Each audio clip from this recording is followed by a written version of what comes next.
There are literally thousands of financial advisors in the Canadian marketplace. So how do you position yourself to stand out? How do you make sure that the right clients are seeking out your services? And to help us out with that, we have the expert on positioning. We have David Finley from Wealth Brand Partners, and he's going to help us look at why positioning is so critical to your business. Hi, I'm Chris Reynolds, and I'm on a mission to help independent financial advisors build a better business through a remarkable client experience. In this podcast, you're going to learn how to do that from my conversations with the visionaries, the leaders, the independent advisors who are reshaping the future of the financial advice industry.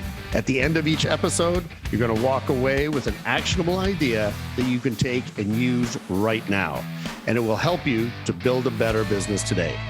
This is Turning the Page. Think of your favorite brand. Now, why does that brand stick out in your mind? Now, that company, I can assure you, probably asks themselves on a regular basis, how are we positioning ourselves in the market? Now, think of the wealth management business. There are literally thousands upon thousands of financial advisors in the Canadian marketplace. There's financial institutions. And what are they all trying to do? They're all vying to earn the business of millions of Canadians. And specifically, Canadians who have money. So while a lot of us do the similar work, it's really important that you make yourself stand out in such a crowded workspace. You're literally in a war for the mind of the consumer. And this positioning comes as the basis of your brand. So to help you with this, today's guest is here to help you learn how to position yourself in this crazy and crowded marketplace. And why do you want to do this? And this is so that prospective clients know exactly why they should hire you. So today we have David Finley. He's the founding partner and chief strategist of Wealth Brand Partners. They're experts in the fine art of positioning strategy. They help top wealth advisors further differentiate and maximize their relationships with the most valued clients and prospects in today's world. Now, I've known Dave quite a long time. We were just talking before the show, well over 20 years. And in fact, I think I tried to buy a company off of him one time. So we've had a great relationship. I've seen him certainly in this business. Welcome, David. I'm glad you're on the show. Thanks, Chris. It's a pleasure to be here. And I really appreciate the opportunity to talk about a subject I'm incredibly passionate about. Well, you certainly are. We had a discussion about this. I'm like, well, you would make a great guest on my podcast. So, for the benefit of the audience, why don't you tell your story? How did you get here? How did you get into the business? How did you work your way up? And why this particular place and why this particular time?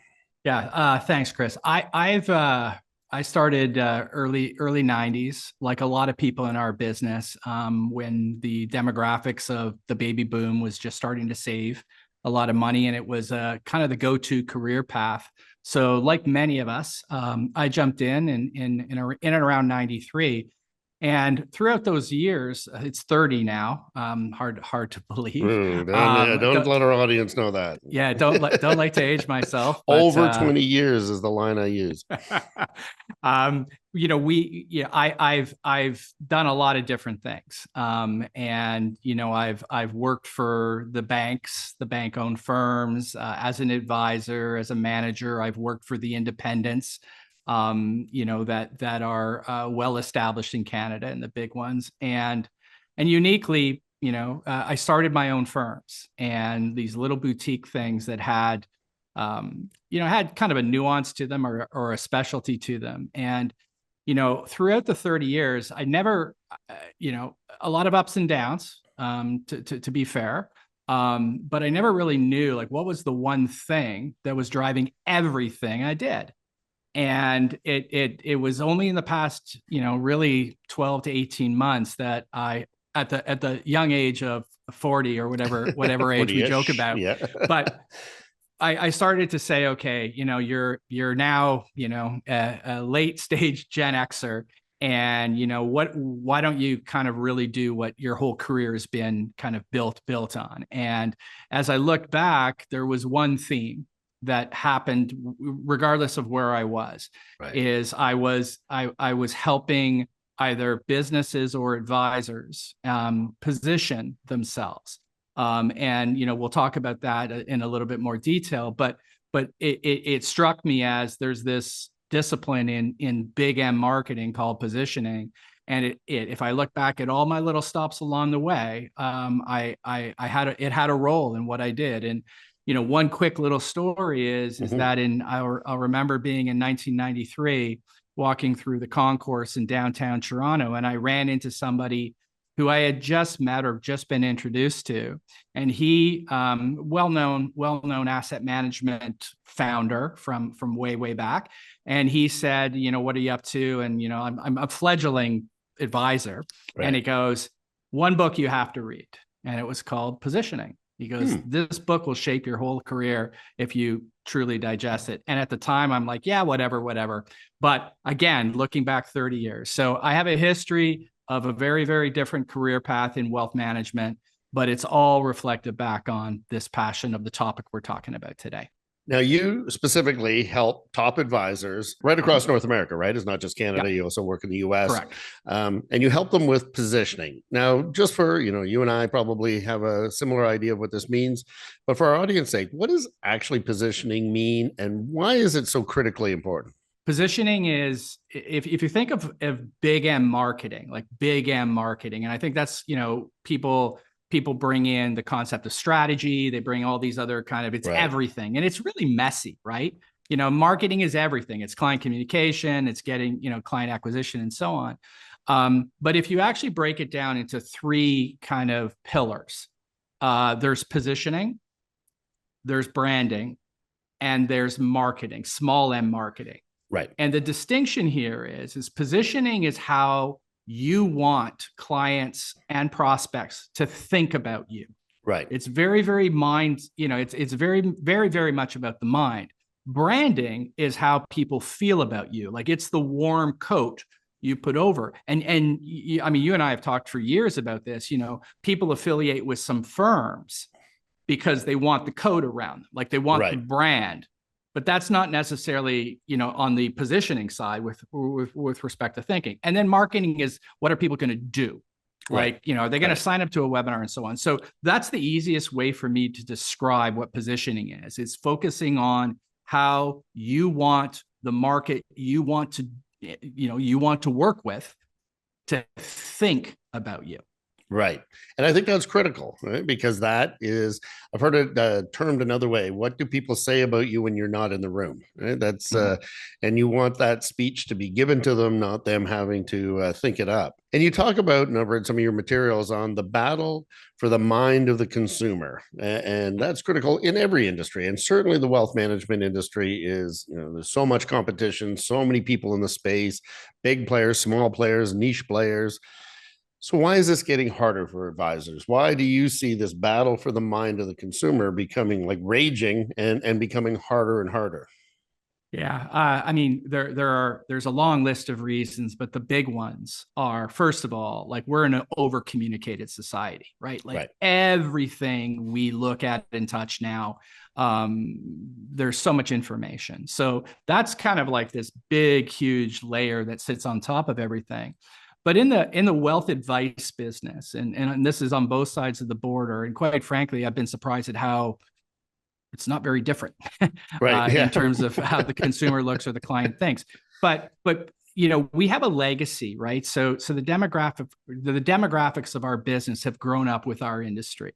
With respect to the battle of the mind and the battle of the consumer's attention, is we do like reinforcing, we have this over communicated society, but we also have a legacy of our industry that still seems to act and work really in ways that are 5, 10, 15 years old. And there hasn't been, as much as we think we're innovative, we haven't been as innovative as most industries. And the one thing that I always say, this just simplifies it all in terms of the battle for the mind, is there are really two things in our industry that matter. And that is from the client's perspective or prospect, that's, are you relevant to me? And what's your reputation?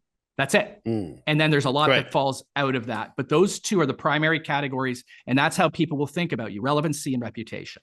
That makes a lot of sense because, you think about any professional, that's the first thing. Is it relevant to me? Is it going to actually help me solve the problems that I perceive that I have? And why should I do business with this person? What is their reputation? What can I expect?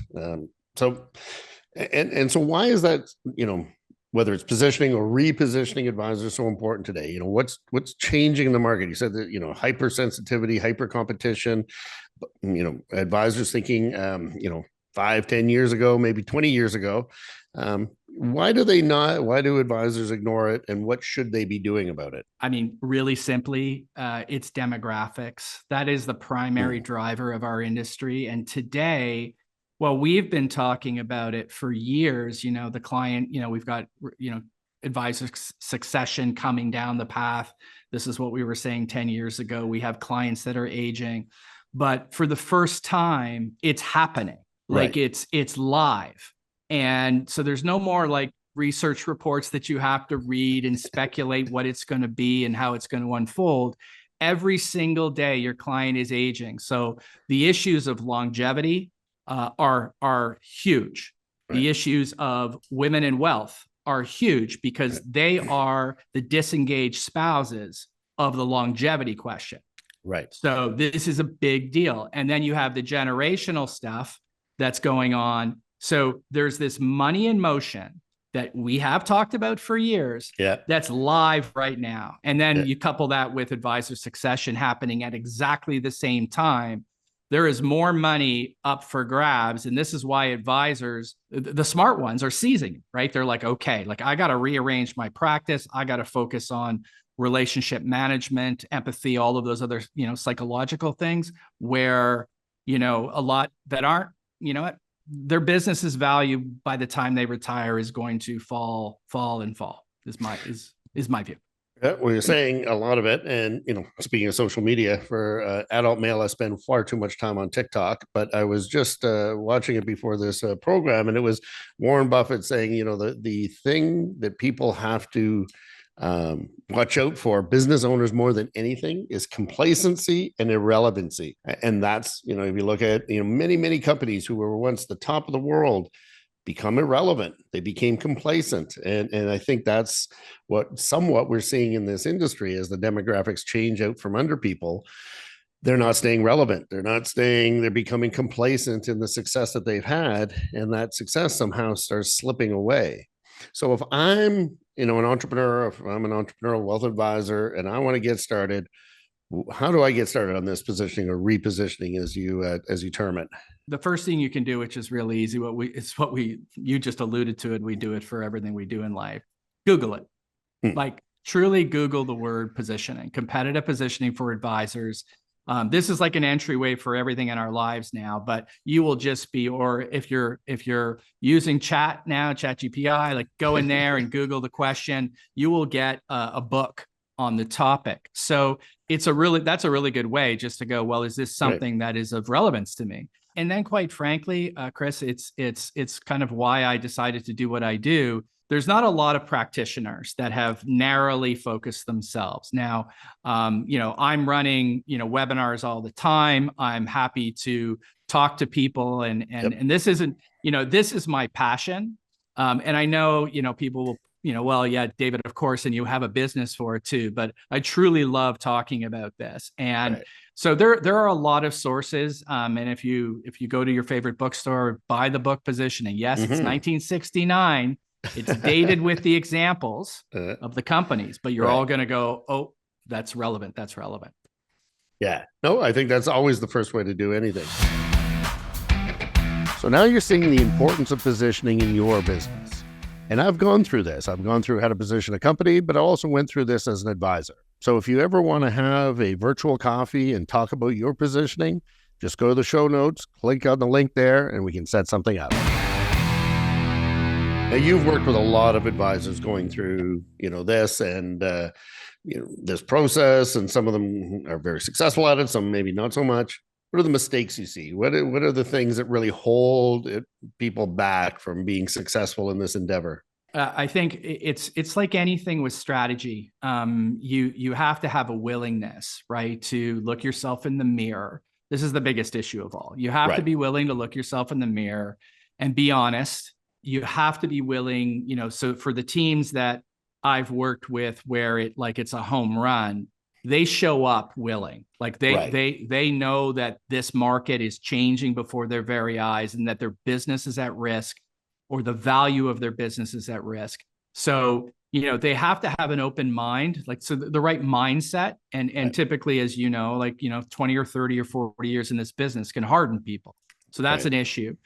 The other thing is, I certainly believe that you have to be able to take a dose of criticism, Right. like, along with the willingness. You have to be able to hear from somebody like me say, you know what, I don't, it's not that I disagree with what you're saying, but I don't buy it yet. Like, you haven't sold me on, the classic is, what is your value, right? 99% of the advisors say the same thing. And I go, like, Right. nobody cares. Yeah. Like, Yeah. nobody typically cares. Right. So then you have to be willing to go, okay, like, peel the onion back, peel the onion back. So to me, it's going in with an open mind. I will say that, I don't believe advisors should be focusing a dollar of spend and time on branding or marketing until they take the little bit of time, albeit hard work, to get this part right. Because it's at the very, my tagline is first things first. Like, Right. you have to do this first, and then you will get every dollar out of branding and every dollar out of marketing downstream. You're just more likely to be Yeah. successful with it. No, and we've had many guests, talk about the same sort of thing in this on this podcast, which is mindset. And if you Yeah. go into it and you do want to improve and you do want to make your business better and you go into it with that mindset, you're probably going to be pretty successful. If you go into it with, let's hear what this guy's got to say, and I've been successful for 20 years, those are usually the things that you say right before you slip into, well, you're already in complacency, but now you start to slip into irrelevancy.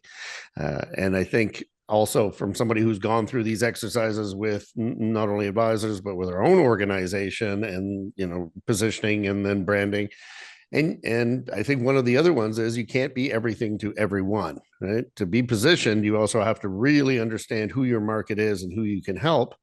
And a lot of people say, "Well, my market is anyone with money." I'm like, "Well, that's," Yeah, and no, you've probably come across this. oh, Chris, every time. It's a great point. Like, everything that I talk about with respect to positioning is about how the client's perception is of you.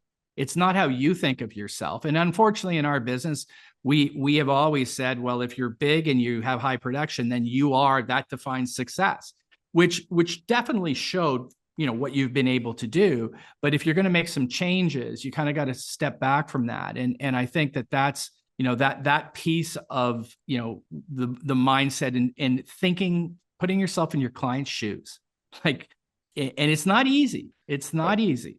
But and that allows you to say, well, like, one of the things I focus a lot on is, like, things like client commonality.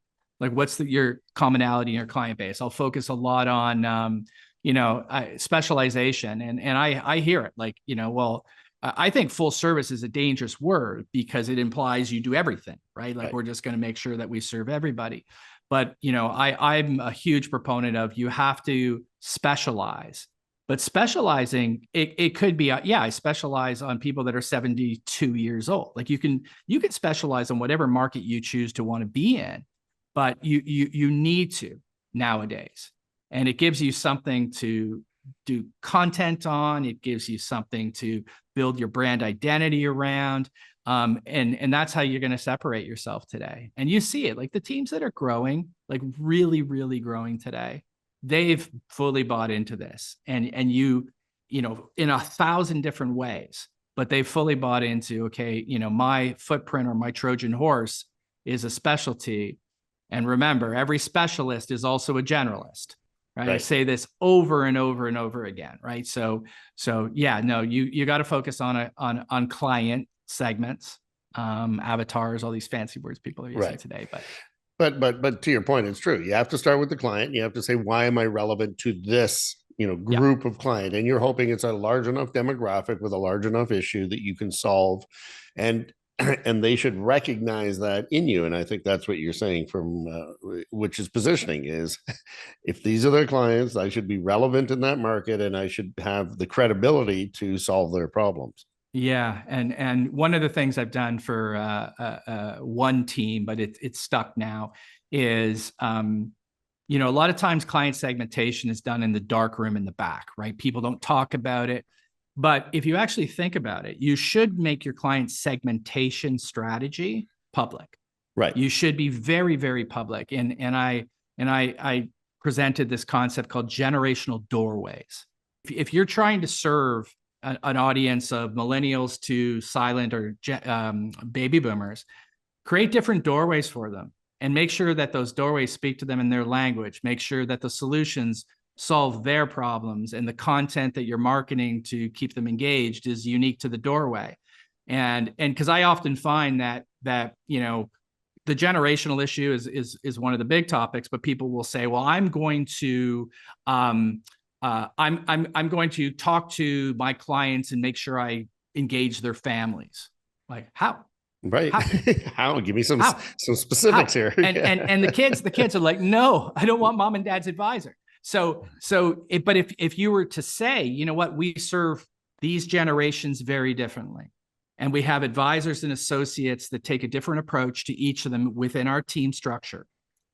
So, if you're dealing with mom and dad, you can then say, again, this gets back to positioning, right? You're ultimately saying, we have a doorway for, your grandchildren, and it's a millennial doorway. And we host events for that segment that are not the same as what we do for this segment. And that way you're like, when anybody comes to you, you're like, yeah, like we're a big, team, let's say, right. But, you can enter us and we serve you in your unique way. And and then you can build specialties and everything behind all of that. But that's just an idea, a concept of how you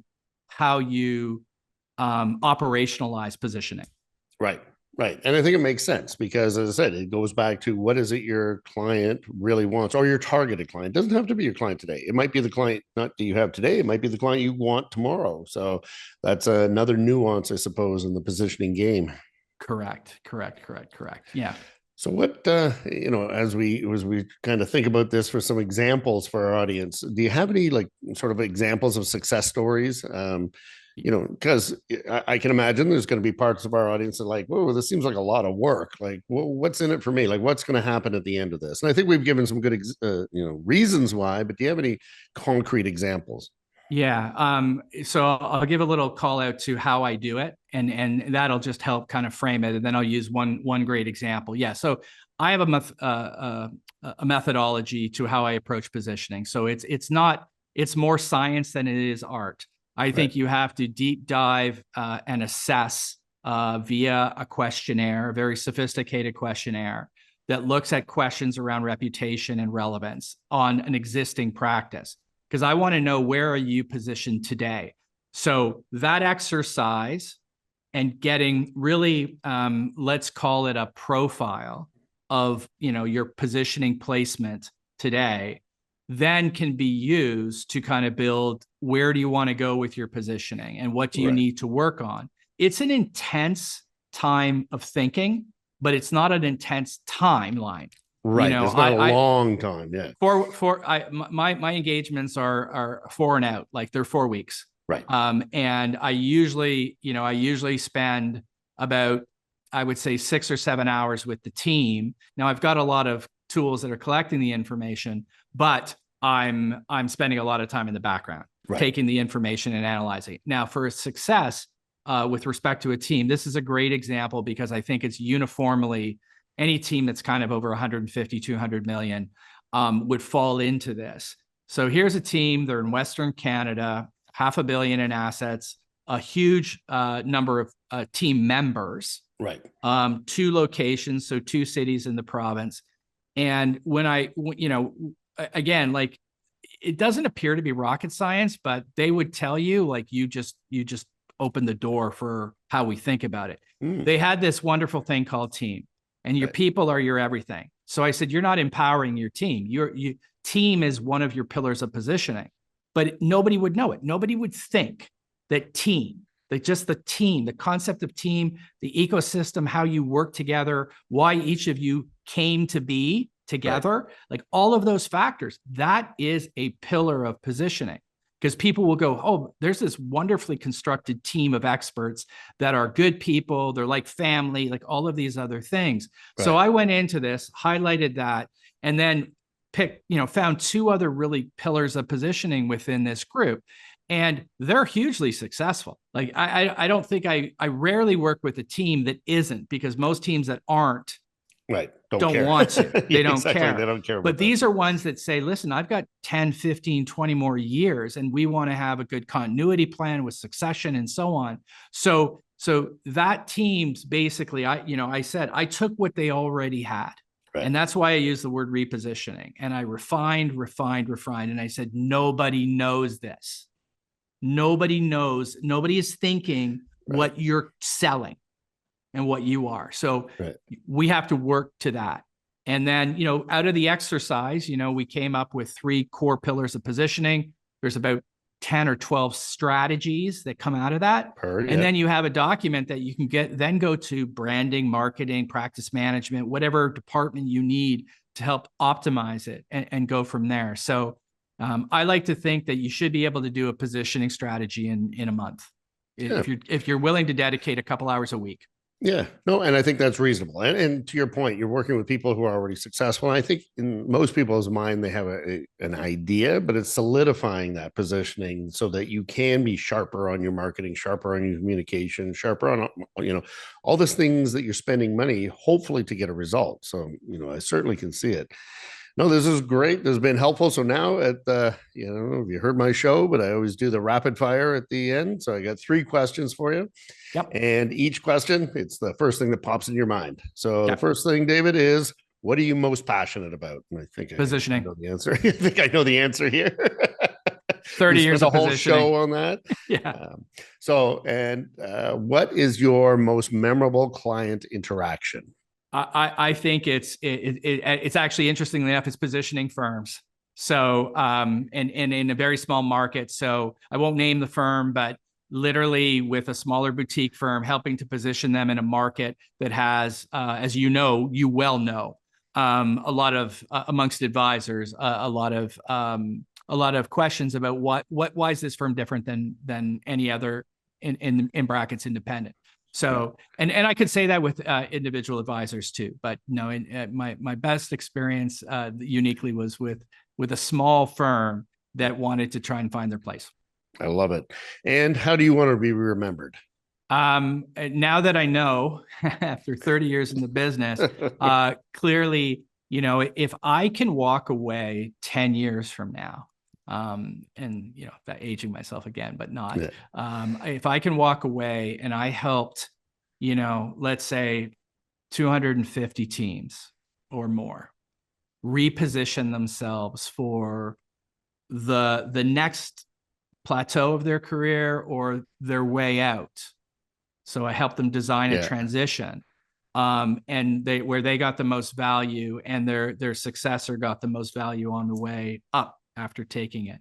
It's all going to be defined by the stories that those clients, because my client is the advisor. So what they have to say. What they have to say. Well, I think that's a pretty good way to be remembered. So my rant, after listening to all this and certainly talking to David, is positioning is important. And it's one of those things that really is the start of everything. And to your point, your logo or your tagline, first things first, it is the first thing. You have to know, how are you relevant to your market? What problems are you solving? Why do you have credibility in that market? And this does take some thought and does take some time. And it's usually not something that you can do on your own. It's generally something that someone has to pull out of you, because a lot of times, and I've been certainly as an entrepreneur, you're too close to it. It's your baby. You think that you have it all figured out until someone really starts asking you the tough questions. So don't be afraid to have someone ask you the tough questions, to really get down into it, because it makes everything else after that so much easier. So David, if somebody wanted to find you, where would they find you? Yeah, I mean, the easiest way is just to go to wealthbrandpartners.com. And my email and phone number there is there. And that way you can connect with me and I can kind of explain our program, which is called Advisor GPS Positioning. And I'd be happy to even just talk. Like, I know that there's a lot of education in this process so advisors understand the importance and value of it before they would ever make a decision. So I spend an inordinate amount of time doing that. But yeah, go to wealthbrandpartners.com and you go scroll down to the bottom of the page and you'll see my contact information. And I'm sure it'll be a great conversation. So David Finley, founding partner and chief strategist of Wealth Brand Partners, thank you very much for being a part of us. Yeah, thanks, Chris. Thanks for the time. I really appreciate it. Now that we've heard about the importance of positioning and positioning your practice to stand out in an overcrowded marketplace, I'd love to have a virtual coffee and talk about it. You know, I've been through this both with the organization and as a financial advisor. So go to the show notes, go to the link, click on that, and we can have a virtual coffee. Thanks for joining me on Turning the Page. What did you learn from today's episode? If you follow me on LinkedIn, please drop me a comment there. I'd love to chat with you about it over a virtual coffee. Send me a message on LinkedIn, or you can do so at our website. The link's in the show notes. I'm Chris Reynolds, and until next time.